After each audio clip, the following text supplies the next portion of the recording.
Hello students, welcome to my channel. Solve करते हैं concept of physics के work energy chapter से subjective exercise का क्वेश्चन नंबर 42। पहले क्वेश्चन को पढ़ते हैं, उसको समझते हैं और फिर सॉल्व करते हैं। A block of mass 250 gram is kept on a vertical spring of a spring constant 100 Newton per meter fixed from below. The spring is now compressed to have a length 10 centimeters shorter than its natural length and the system is released from this position. How high does the block rise? Take G equal to 10 meter per second square. तो एक spring है। Situation कुछ ऐसा है कि spring fixed है नीचे से और इसके ऊपर एक ब्लॉक को रखा जाता है। ब्लॉक अटैच्ड नहीं है, ब्लॉक को प्लेस किया जा रहा है और स्प्रिंग को उसके नेचुरल लेंथ से 10 सेंटीमीटर कंप्रेस किया गया ब्लॉक रख के। तो ये एक्स नॉट 10 सेंटीमीटर है और इस पोजीशन से ब्लॉक को रिलीज कर दिया गया, छोड़ दिए। स्प्रिंग इसको पुश करेगा, स्प्रिंग ने इसको पुश किया तो हम लोग को ये बताना है कि ब्लॉक कितने हाइट तक जाएगा। तो नेचुरल लेंथ तक तो ब्लॉक और स्प्रिंग साथ में आया।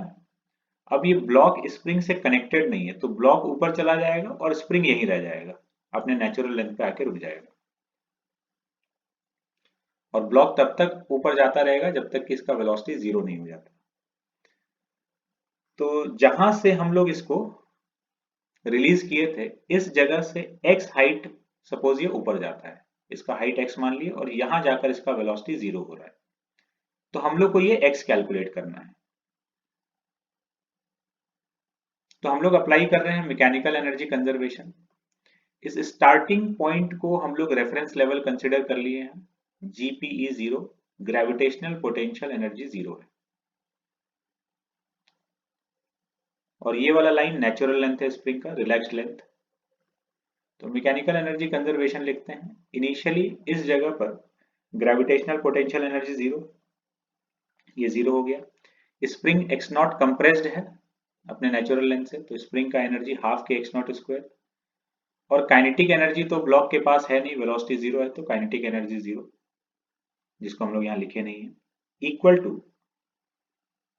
फाइनली जब ये ब्लॉक यहां चला गया तो अपने रेफरेंस लेवल से ग्रेविटेशनल पोटेंशियल एनर्जी जीरो था, यहाँ पर इस रेफरेंस लेवल से एक्स हाइट ऊपर है तो gravitational potential energy mgx। Spring अपने नेचुरल लेंथ में आ चुका है तो स्प्रिंग के पास अब कोई भी पोटेंशियल एनर्जी नहीं है, स्प्रिंग का पोटेंशियल एनर्जी जीरो और ब्लॉक का वेलोसिटी फिर से जीरो है तो अगेन उसका काइनेटिक एनर्जी जीरो है, जिसको हम लोग यहाँ नहीं लिख रहे हैं। तो ये इक्वेशन हम लोग लिख दिया एनर्जी कंजर्वेशन का। इसमें एक्स अननोन था, एक्स का वैल्यू आ गया, वैल्यूज पुट कर देंगे तो अपने को न्यूमेरिकल वैल्यू मिल जाएगा।